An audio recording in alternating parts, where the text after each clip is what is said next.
Orang gila pun boleh sembuh. Orang sakit boleh sembuh, orang gila, orang kuan yuman pun insya-Allah ada jalan kesembuhan dengan beramal dengan ayat ini.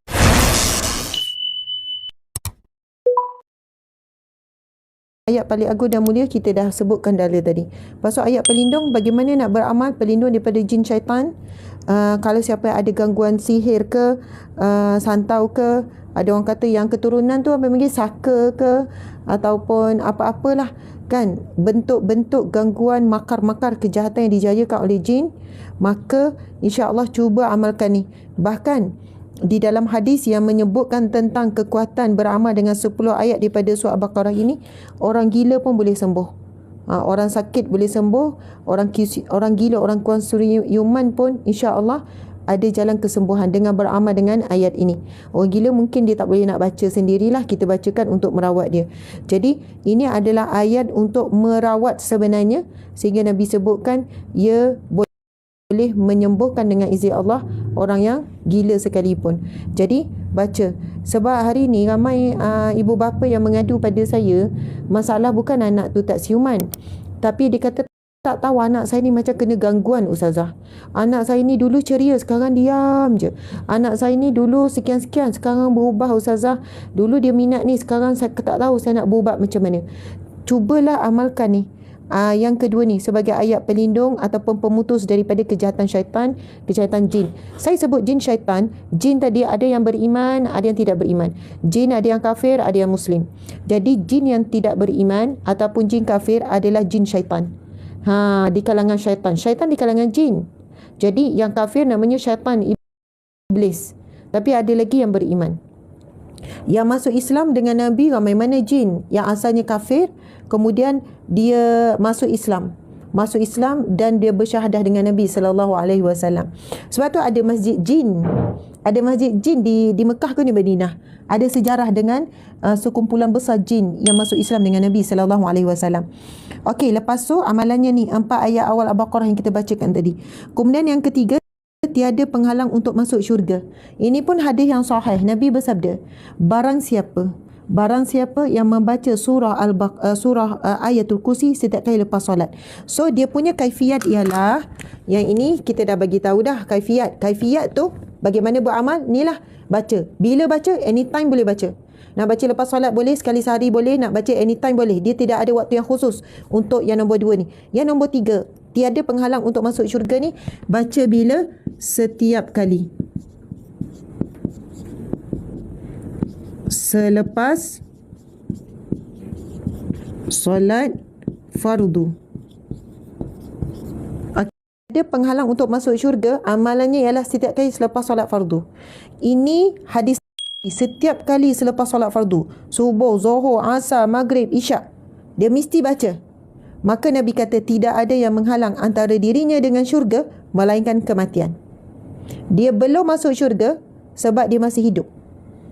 Dia mati, dia akan masuk syurga.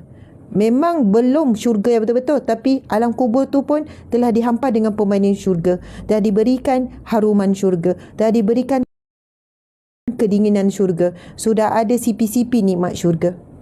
Subhanallah. Bermaksud orang yang solat, kemudian lepas subhanallah.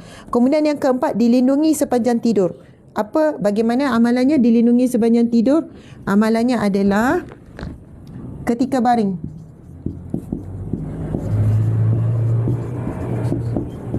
Ketika baring. Okey, syaitan akan keluar pada rumahnya ketika masuk masuk rumah.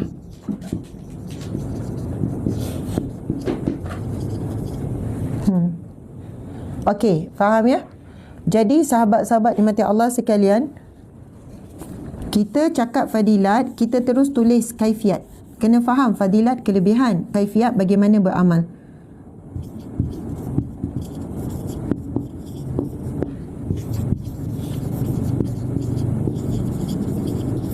Okey ya. Tuan-puan, sahabat-sahabat dimati Allah sekalian, dilindungi sepanjang tidur. Ini juga hadis Nabi sallallahu alaihi wasallam. Nabi bersabda, barang siapa yang setelah dia telah merapatkan ataupun dia telah meratakan belakang badannya. Maksudnya, Barang siapa yang bila dia dah berbaring, Nabi kata yang telah meluruskan ataupun merapatkan tulang belakangnya, bukan tulang belakang, merapatkan belakang badannya di atas pembaringan. Maksudnya ayatul kursi ini dibaca ketika kita sudah nak tidur dan kita sudah pun berbaring. Lepas tu kita baca ayatul kursi. Ustazah, saya baca kena pakai tudung ke? Kena hadap kiblat? Tak disyaratkan pakai tudung, tak disyaratkan tutup aurat, tak disyaratkan kita perlu ada wuduk, tak disyaratkan kita hadap kiblat. Kita baring saja. Kenapa tak dengar? Okey dah. Kena ada gangguan macam ni bisi. Tak ada gangguan dah. Okey, sekejap. Okey. Jadi, subhanallah, tuan-puan sekalian, masa kita dah baring, kita baca ayatul kursi. Kalau rasa macam segan ataupun rasa tak hormat pada ayatul kursi, bila kita rambut yang terdedah, kita boleh ambil je selimut kita cover. Biasa saya buat macam tu lah.